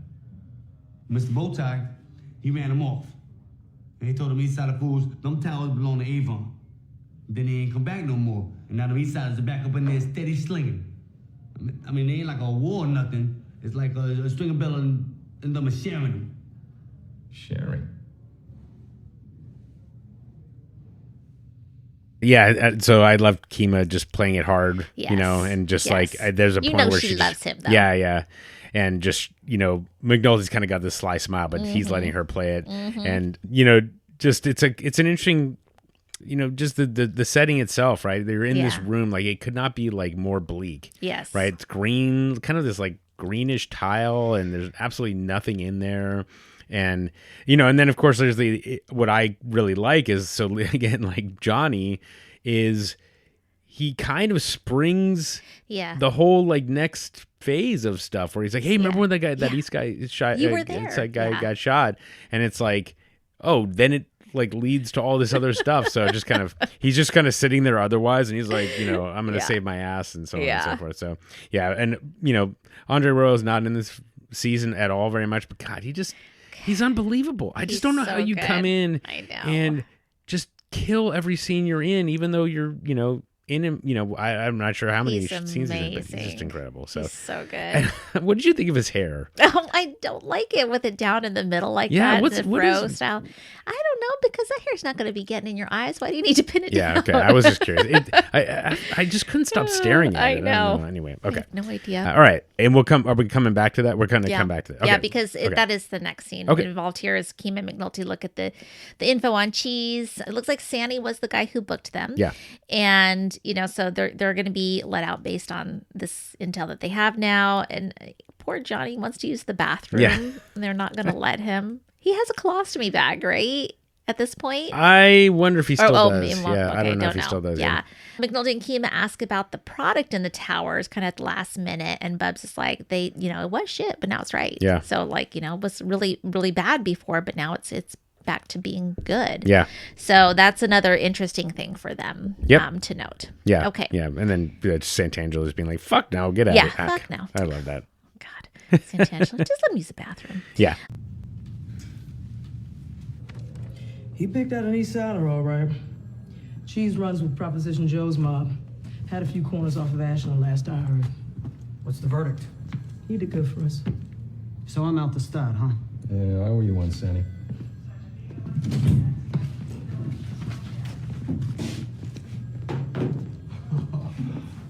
Oh, yeah. Both of them? Yeah, that one's his valet. May I use your bathroom? Fuck no. Get out of here. Bubs, one last question. How's product in the towers? Well, shit, now it's right. Anyways, Omar's talking to Butchie about what happened with Brother Muzone, and Butchie says it doesn't make sense to him that Brother Muzone was the one who killed Brandon, based on what he knows, what he has heard about Brother Muzone, and where he operates. And he also says, like, if Avon contracted him then to get to you, Omar, then he wouldn't have stopped until he was successful. Yeah. And so Omar says now he's going to go after Stringer. He doesn't know how, but it will happen. And he says, the man got to be got. Yeah. Yeah. I'm excited about. Oh, yes. Yeah. Saying though, Butchie, something just ain't feel right. The man even know what I was saying. So I just eased off. You think brother played me? No. Y'all can't read line eyes after all these years. And I'll be talking to a dead man. You saying Stringer told you the brother had something to do with your boy, Brandon? Yeah. Near as I know, Brother Muzon spent most of his time up north, in New York and Philly. If Avon contracted him to get at you, the brother wouldn't have stopped coming until you two bumped. It's my fault. I should have said no to Pop Joe from the get-go. Avon's father was plain evil, and the son ain't no better. Neither is Stringer now that we making a list. Oh, I'm going hard after Stringer. No point in trying to talk you back down, I suppose. You been in my bank for how long gonna ask me something like that? How you gonna get at him? Yeah, I don't even know, Butch. Take some time and think on it. One thing for sure, though, the man got to be got, you feel me?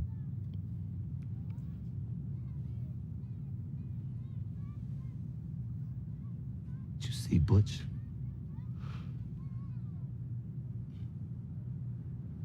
Too much, boy. Too damn much. Yeah, so I guess just one little detail.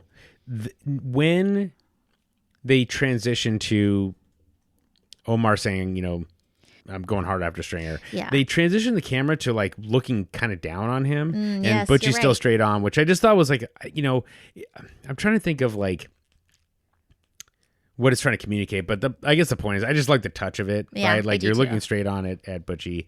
I felt like I felt like this is so rare, but I feel terrible, because it really runs against my fandom. But like, what you see, Butch? Too much. I know. Boy, I did not just like felt that. a little. I did not. Yeah, that something, does feel a little cheesy. So.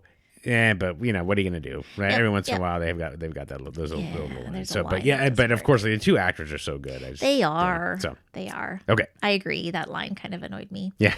Oh, Kima and Cheryl are baby shopping, Mhm. and Kima is being a total butthead about it. She's making me so mad in this. Okay. So mad, and Mhm. you know I love Kima and Cheryl, and this is making me really annoyed with Kima. Okay. She's complaining about the prices. She's complaining about the products, and then Cheryl just kind of stops, turns around, gives her a reality check. I was like, this baby's coming. Yeah. Like, there's no stopping it. It's coming.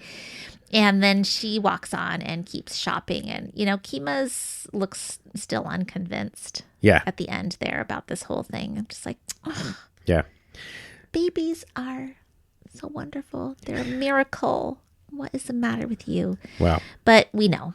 So this is scaring her. Sure. And she's resentful now. Yeah. Because that her way of life is going to change. Right.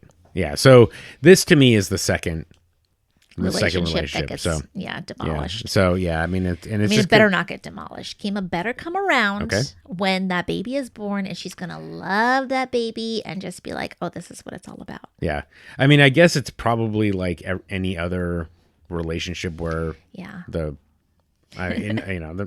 man is not really, he's doing it. It is. Yeah. I mean, it's different. It's just not as real for the person who's not carrying the child. Yeah. I mean, I remember with my husband going, shopping with our first baby and going to get stuff for a crib. Yeah. And like, I really wanted the best crib mattress. Mm-hmm. And then Jordan was like, do we really need that one? Do we need it? And I was just like, you just don't even care. You don't get it. Like, is it going to be like this for everything? And it's just not the same. Yeah.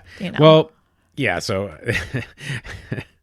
what are you laughing about? No, nothing. I mean, well, the thing that I'm laughing about is that $300 for a stroller is like mid-tier stroller these days. Like we paid $600.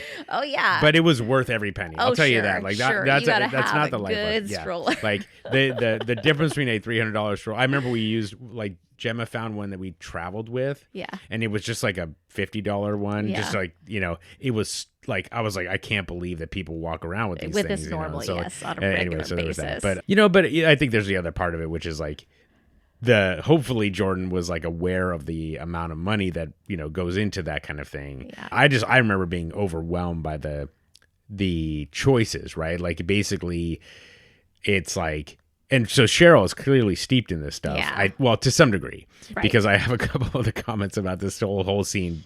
As a parent myself, I was like, I remember what this is like. But in any case, the reason I mentioned that is because like I remember thinking about mattresses, and it was like you needed a mattress. It was like you're like, I need the best rated mattress, period. Yes. And it's like and it's just like there's so many, they're all really so good. true. So there was that. But the funny thing is like she kind of fawned over like a video surveillance thing, and I'm like, oh yeah, well, okay. I mean, why are you getting all excited about? I mean, like, don't get me wrong, like, I get know. one. Yeah, but for I didn't real. know why you're like, oh, like it's Yeah. so cute. It's like it's a video look at it, surveillance. I know. And then a Blue's Clues juice box holder in that same section makes no sense. It does not, 'Cause- because that child is not going to need that Exactly. for a really long time. That's what I was like. And you're two grown adult women. I didn't know about Blue's Clues until I my know. kids were actually born. Yes. So anyway, all right. That So is pretty funny. although if you ever want to go into a deep dive about how smartly done Blue's Clues was, I recommend it. Just look up Blue's Clues, like Wow. learning technique, because the way they do it is, without going into too much detail, is like every week. I never really watched it, and Yeah, Americans I never know, watched I it, but didn't. like every week they basically play 5 episodes in a row. But the way that they build on the lessons is really smartly done. So Ooh. so Blue's Clues and PBS in general, just awesome PBS. stuff. So anyway, Yes, okay. fund it, people. Okay, let me see here. So, all right. So Kima and McNulty, they're kind of exploring this whole connection now between Stringer and the East Side. They talk to Freeman about the amounts of the drugs that were re-upped for Aton, and they find out that at some point it doubled, Mm-hmm. which seems to reinforce this idea that now, like, more drug is being supplied to more people, right? Or to a greater area. So that was pretty cool to see that weave together. I like this. We have Avon and Stringer now talking. You know, Stringer's visiting him at the prison. Stringer's telling him what happened to Brother Mouzone. Avon's like, tell him to finish the job. And Stringer tells Avon, well, Brother Mouzone says it's, quote, absolved. And Avon is pissed that Stringer asked Brother Mouzone who did this. Yeah. And he's like, you know, he's a soldier and he works things like that out on his own. You know, don't get into his business. Business, always business. Yep. Stringer starts talking about market cycles and how downturns are normal. And Avon gets annoyed. And he's like, this is not that. This is the street. And Stringer has finally, I mean, he's been doing already for a while, but he's finally convinced Avon to going to Prop Joe for the drugs, you know, at least until Avon gets out of prison. And then Stringer, you know, he does that fist pound thing. He says us to the window. And, it's a little bit of a hesitation there. It's a moment. Avon waits and then he puts his fist up kind of begrudgingly and says yes, or us, and then bounces out of there. Yep. Yeah, it's a heated moment. It's scary. It's like, you know, like I want Stringer to fail massively, but this I was kind of like, whoa, damn, he's in trouble. Yeah. Like I've never seen Avon be mad at him. Even when he like messed up with the whole thing with who's the guy that ran the strip club with Orlando, with Orlando, right? And the money, you know, and Stringer's like, oh yeah, that was me. I messed that up. And Avon's just like, okay, well, we move on. But here, he's really annoyed with Stringer. Ambush in his own goddamn room. I mean, yeah, he gonna be all right, but I don't give a fuck about how he gonna be, man. You put on out-of-town talent at a high price, you expect him to get the motherfucking job done. Nah, he said that thing between us is, how he put it, absolved. Absolved? What the fuck do that mean? Mouzone booked out. We worse off than when he came. Now, if the word get out on the street that we weak like this, how the fuck we supposed to maintain our shit? I know, but we gotta hit right back, make a statement, but Mouzone not saying who did that shit. You asked him who it was? Yeah, I asked him. Why? Why what? How you gonna ask a soldier like Mouzone a question like that? Either he gonna say or he gonna go and work it out. Either way, you ain't got to be asking him shit.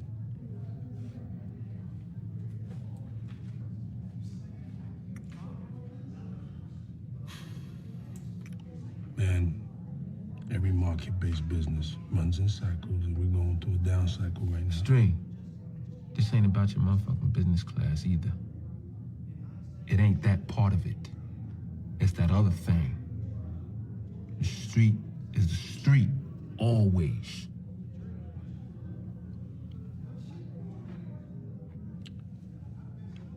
Man, we're gonna get through this bullshit anyway. No doubt, you just need to hold tight till I get uptown. And that day gonna come, but until then, we gotta do what we can do, when we can do it. Yeah, you need to go to Prop Joe. I ain't gonna argue with you. You run it as you see fit. At least till I get home, you do. No doubt.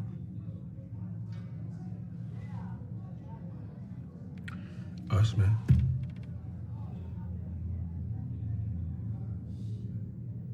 Us. Yeah, and so it's really, and I think that because it's clearly revealing that he's not like aware of the street. I mean, I think that that's kind of the interesting thing. And, you know, there's another component to it, which I forgot to mention, but this is a good time for it, is, you know, Butchie's comment about if he had been hired, Brother Mouzone had been hired to find Omar, like he would have found you. Yeah. He would have found you. And so this whole strategy from Stringer was like, you know, it's kind of interesting how Omar didn't see it when the first came out. Like this conversation seemed to happen. But again, we talked about like Stringer playing on Omar's emotion. Yeah. But now it's like, that doesn't make any sense at all. Right. So Stringer, and this is like kind of really bringing it into stark relief, which is Stringer thought he had this like plan worked out and it all made sense, but clearly he didn't think it through from the street perspective. So if by saying like, who came at you, and Avon's like, what are you doing? Like, I thought I trusted you to run this business, and you clearly don't know what you're doing, like, in this regard. Yeah. And so, it's just, even though Stringer's trying to get it to be like a long-term situation where you don't have violence and that kind of thing, Avon doesn't see it that way. And of course, like when violence is part of the business, then you have to treat it with through a different lens. And right. Stringer, I thought it was kind of interesting how Avon like just basically dresses him down, and then Stringer's just like, well, every market-based business, like, what the fuck are you talking about? I know, like, how is that related? Yeah, so, exactly. And then he kind of just he kind of says like, we'll get through this bullshit, which I thought was like the right approach, which is like, look, if he'd done it like the way he did before, was I fucked up. Yeah. He could have done it that way, but he tried to play it off as something different. And this time it's like, I feel like for Avon, Stringer didn't really see him as, maybe that's it. Like he was kind of it was almost like a betrayal of Avon to some degree. Yes. Like Stringer made Avon look bad. Yes. By asking Brother Mazone Agree. who was it. So yes. Yeah. So anyway, it's interesting to me, like you've caught it all, but like how that scene with Avon and Stringer really like connects back to Brother Mazone and Stringer. And so just it's a really, the way that now you kind of see this third relationship is now fractured to some degree. I don't know if you picked up on not only you obviously picked up on the pause, but the fact that Avon had the phone in his hand, I felt like was telling as well. Like he's not fully it was not just his anymore. Yes, I agree. I agree. Yeah. Okay. Stringer next gets info from Prop Joe on the timing for the re-up, and Prop Joe asks about Avon. And then we see there's a picture of them that is taken thanks to Kima, because Kima and McNulty are watching them, which this is great. This got me excited for season 3. Okay. Really, I just feel like, we got some stuff going on. I'm excited to get back into it. All right, so that's the end of that. Now let's bring it all together at the end here. Everyone in the details at the bar. The investigation has hit a wall. They're kind of down. They're kind of bummed about it. Yeah. There is no chance of getting Vandopoulos in the Greek. Kimo asks Daniels what's going to go on with the drug side of the case, and Daniels says we could offer, does he say Dixon and Prop Joe to narcotics? Who's Dixon? P.D. Dixon is one of the drug... Right. Thank you. Yeah. The guy, one of the drug kingpins that they mentioned, who has a smoker early on in the season. That's right. Thank you. And then that's when they show the Stringer and Prop Joe pic to him. So awesome. In the meantime, McNulty, he starts sweet talking Perlman. And Beatty looks disappointed. Sure. I was like, what? That's not what's supposed to happen. I'm mad about it. Okay. That's all I have to say about that. Fritz tells Daniels about Koutras and that he was the leak. Apparently, Vandopoulos and the Greek are perhaps some kind of asset on the 9/11 investigation and the war on terror. And I just didn't quite understand it, nor could I understand why Fritz could not share more information about that situation with Daniels. Like, so Koutras wants to preserve them as a source to the point that if they kill 13 women, and that can just happen? Is that what I'm getting out of this?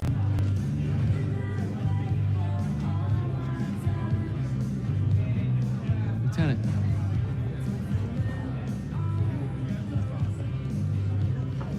I never told you this. In fact, if you tell anyone I ever told you this, I'll finish my career in fucking Montana or some shit.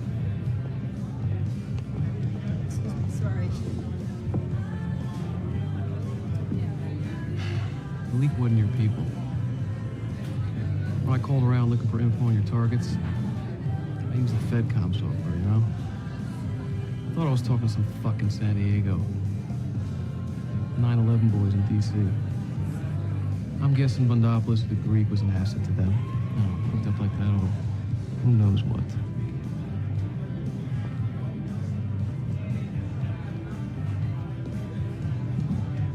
I'm sorry, Lieutenant.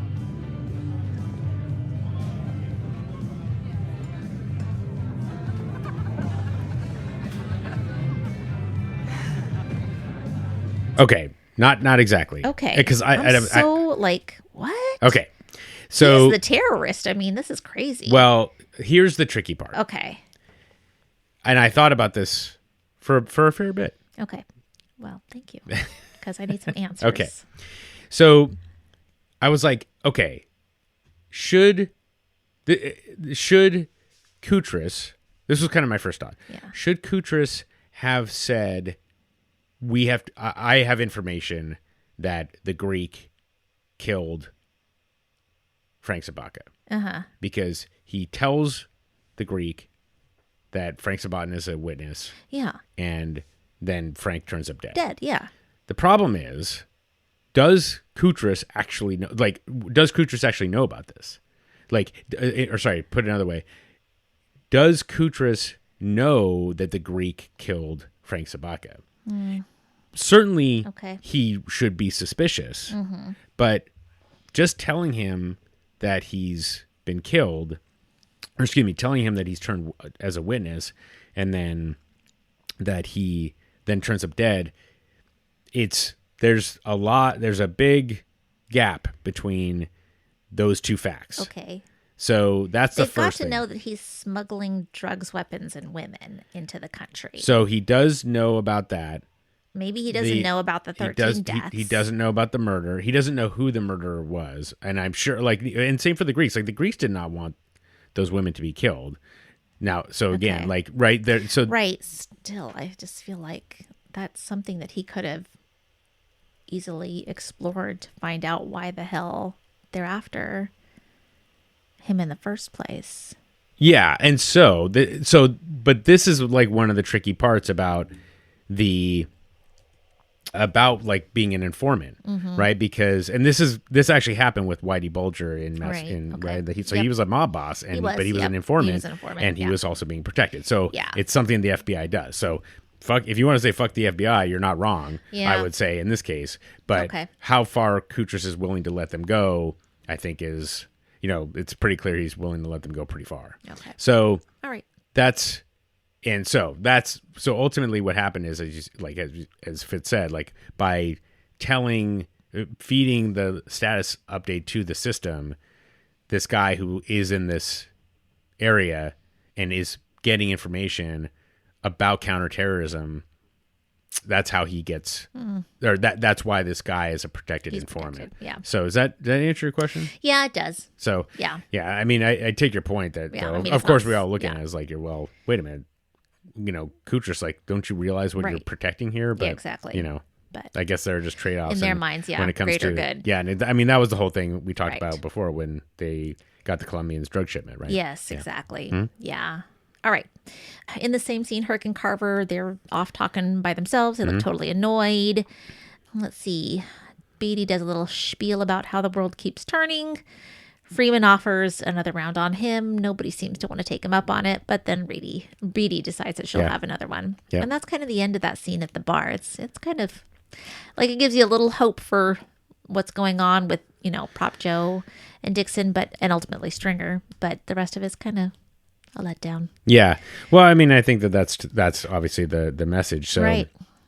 Did you have more for the scene? Because I Not just had for a couple this things. scene, nope. So, the song that's playing in the background is called "Have You Ever Seen the Rain," which is originally a Creedence Clearwater revival song, but it was sung by Joan Jett. Oh. Which it's a fantastic cover. Her voice in that, just singing it's unbelievable. I love it. So I had a couple of comments. So the first thing is that the song, according to John Fogerty, the lead singer of CCR, said the song is really about the impending breakup of Creedence. The imagery is you can have a bright, beautiful, sunny day, and it can be raining at the same time. The band was breaking up, and I was reacting. Jesus is all getting serious right at the time when we should be having a sunny day. So that's kind of reflective there. So here's where I'm reaching.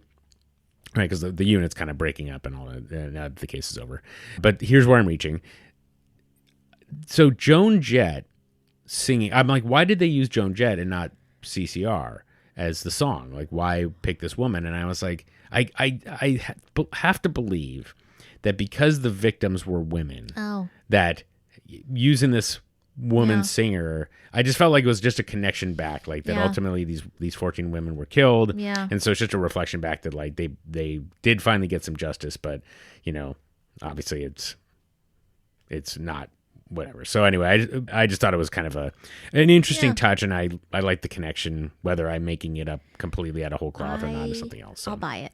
Yeah. And then you got, and then just the last bit, of course, is that, it's just not that you need to be reminded that The Wire is not a typical show, but wouldn't another cop show just have everything tied up together and it would all be a nice little bow? Yep. So, yeah. Yep.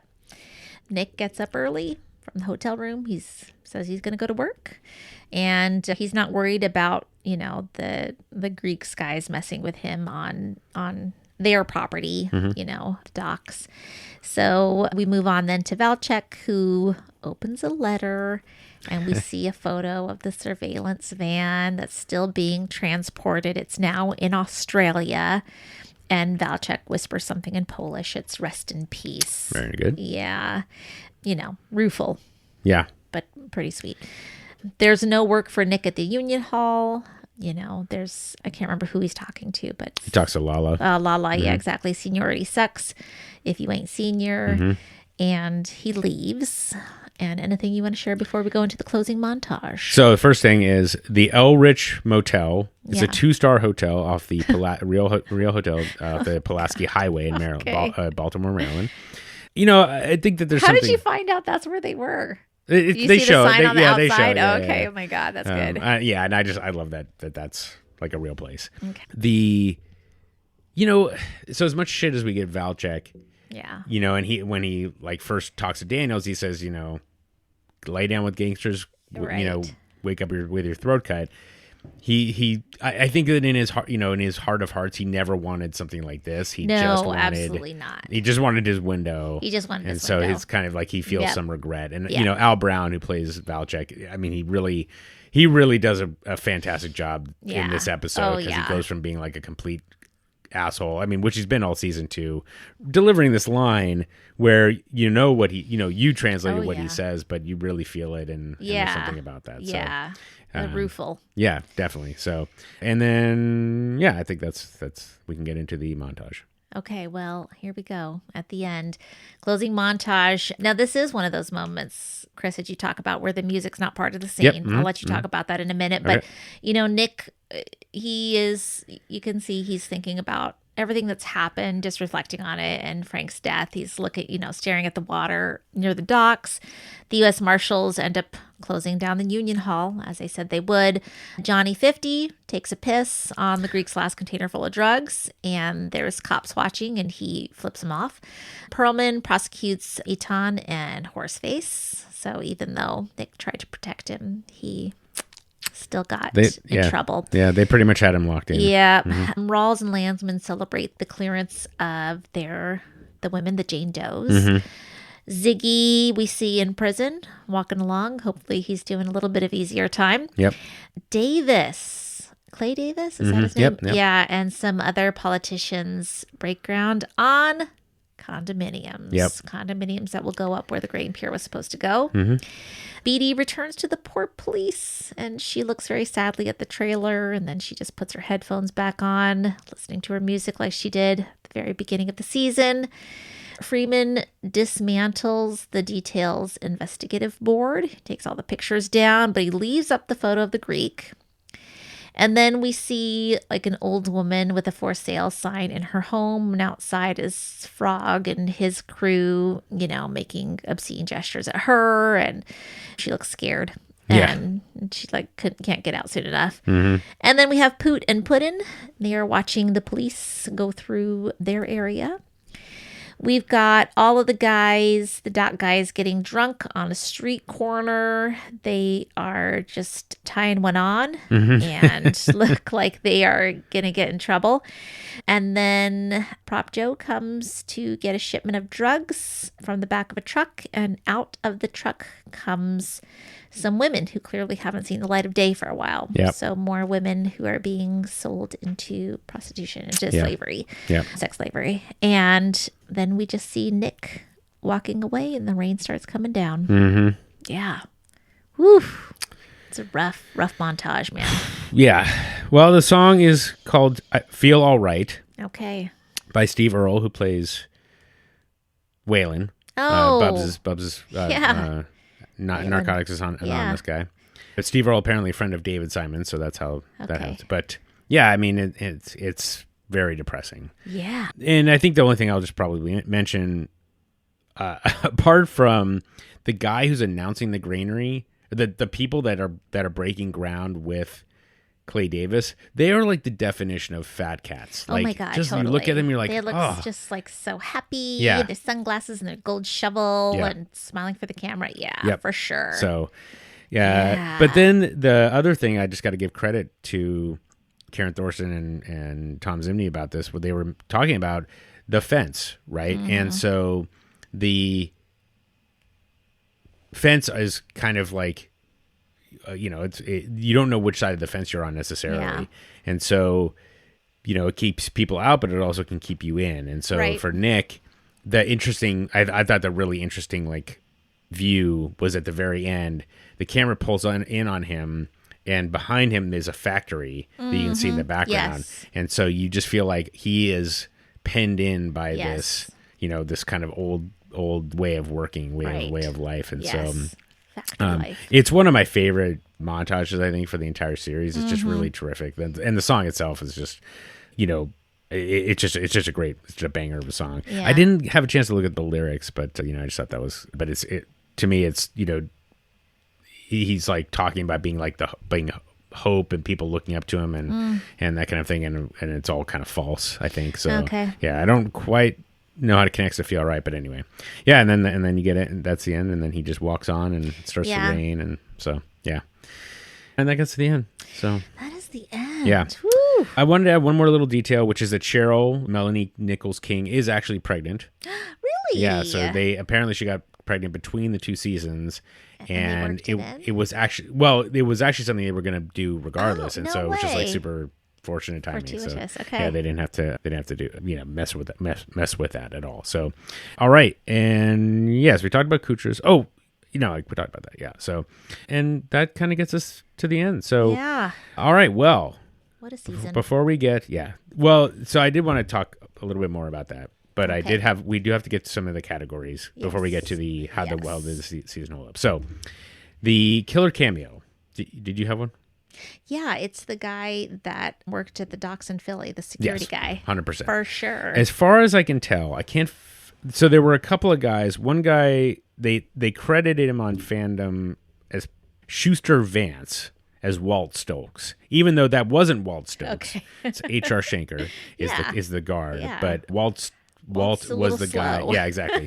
So, but I'm going to assume it's Schuster Vance, which is a great name. I love that name. It's great. And then, so yeah, I fully agreed on that. And then the Mr. Nugget's life lesson. Yeah. So, I think that it just ties into how well the episode held up, because it's just such a heavy episode. Yeah. The world keeps turning and that kind of thing. So I'll just mention a couple of small ones though. Nick showed always have a lawyer when you talk to the cops. Yes. Even if you want to be helpful. Yes. Just say I need a lawyer with me. Yes. You can say I'm glad to talk to you. I just want to have a lawyer. Yes. Nothing wrong with that, and it shows you're being helpful. If you want to be like I'm not talking to the cops, period, fine. Mm-hmm. But always have a lawyer regardless, even if you want to help out. Mm-hmm. I loved Nick's dad. Be calm in the face of anger. Yeah. If you just stare at somebody and, he even said officers, he was respectful. Yes. But he was super calm and it just completely diffused the situation. So I give you that. But, I think the bigger thing is it's just the same thing. It's like the institutions are just not going to save you. Nobody's there's really nobody looking out for individuals. Right. And so if you're not part of the institution, that or at the power structure, you're kind of on your own. And that's why unions are so powerful, right? I mean, you're basically creating this collective bargaining that turns a bunch of individuals into a much more powerful position. So, and that just makes me think about so the granary to me is the thing that is the most tragic, that scene of the condos. Because how many people, what are we talking about here? How many people are moving into the condos, right? I don't know, a couple hundred, Right. 500 maybe. Yeah. Whereas how many people are employed by the union and affected by the union work, right? Exactly. Huge amount. I mean, we're talking about a huge amount. More crews working. Yes. That builds on, potentially like getting the canal dredged or whatever. Right. And, and it's just, so that's kind of how I look at it, is like we're in this kind of society now where I feel like there is a shift away from people are like, well, capitalism is the way to go. And then you're realizing like capitalism is how you end up with rich people building a condo so that other rich people can live there, right, on the waterfront. And and just completely, displace all these workers. So, to me, that's like the life lesson is like, it's really important to keep an eye on the, essentially like, what are we doing to help the people that might be left behind? We talked about this a little bit last time, but I don't know. So that's how the episode now more than, like 20 years ago, even though it was as relevant then as it is now, I feel like now we're in a situation where that level of society, like people are, I was thinking about this before the show, just like people are taking like DoorDash and Uber jobs just to make rent. Essentially, they might have full-time jobs, but they're also doing this because these prices are going up. Yes, and in order for them to live by their, within reasonable distance of where they work. Exactly. Yeah. So anyway, that's true. It was kind of all over the place, this lesson, but I feel I'm so affected by this episode or this season more so than I was, I think, anytime I've seen it before. Okay. So I don't know. Yeah. Anything you want to add? I think, if as far as life lessons, I do like the fact that Nick protected Pacusa, even though it didn't matter. I don't know. That means something to me. I think that's like, you stand by and protect your people, even if you know that you just got to know in your heart that you did that, even if the outcome does not, end up being what you hoped it would be. I don't know. That was kind of my takeaway from that. Yeah. Everything's centered around Nick. For our life lessons. I suppose so. I mean, today. I guess so. Yeah. Yeah, you're right. I don't know. Well, Nick had a lot to learn. We learned a lot from Nick. Yeah, I mean, and he was kind of like the through line for a lot of it, I guess. So yeah. All right. Sure. Well, so that brings us to the end of the season. So Ellie, as I said at the end of the last episode, the season finale of season 1. Season 1, yeah. Every season we go through, as we've gone through this, I'm just so grateful to you because I have examined this. I've always wanted to talk about the show and have I think dedicated discussions because I feel like it's so important. And as I said earlier, I have watched the show a bunch of times and I always feel like my perspective has always changed. So I'm just really grateful to you because I feel like this time my perspective is very different because we spent so much time examining this particular season. So thank you, Ellie, for just a terrific season. My pleasure. Yeah. Thanks for introducing me to the show. Sure. Well, so it was you. I led you to the water, but you were the one ultimately drank. So, okay. So as we said last time, we're going to take a little break between seasons 2 and 3. Just a little one. We didn't get any email. We just started. So we didn't get any contact. So please, we're on Blue Sky. We're on Instagram. Yes. Wired and Rewired. Yes. We're on Reddit too if you want to go there. And you can send us email at wiredandrewired@gmail.com. Yes. Or hit us on the burner. You can listen to that number. I don't have that off the top of my head, but listen to the end slate. And let us know. We can do it. We'll try to do a mailbag in between. But if we don't hear anything, we hope you're enjoying the show. And Ellie, I hope you're enjoying The Wire. I am. Thoroughly. And no predictions, obviously. No predictions. No. I mean, I guess you probably could. You could do a little bit of what, but we won't. We won't today. So. Don't make me. Okay. All right. Fair enough. Well, Ellie, as always, thank you so much again. Thanks, Chris. And thank you, listener. And we will see you all for season 3. Woohoo. Bye. Bye-bye. The Wired and Rewired podcast is Ellie Peterson and me, Chris Aronchek. Our theme song is Nice Vibes by Neon Beach. Want to holler at us? You can email us at wiredandrewired@gmail.com or hit us on the burner at 240-488-0060 to leave us a voicemail. We're Wired and Rewired on all the socials. And of course, if you like the show, please give us a rating and review on iTunes, Spotify, or wherever you get your podcasts. It helps other Wire fans discover the show. And until next time. The world just keeps turning, right? You guys move on to something new. No one looks back.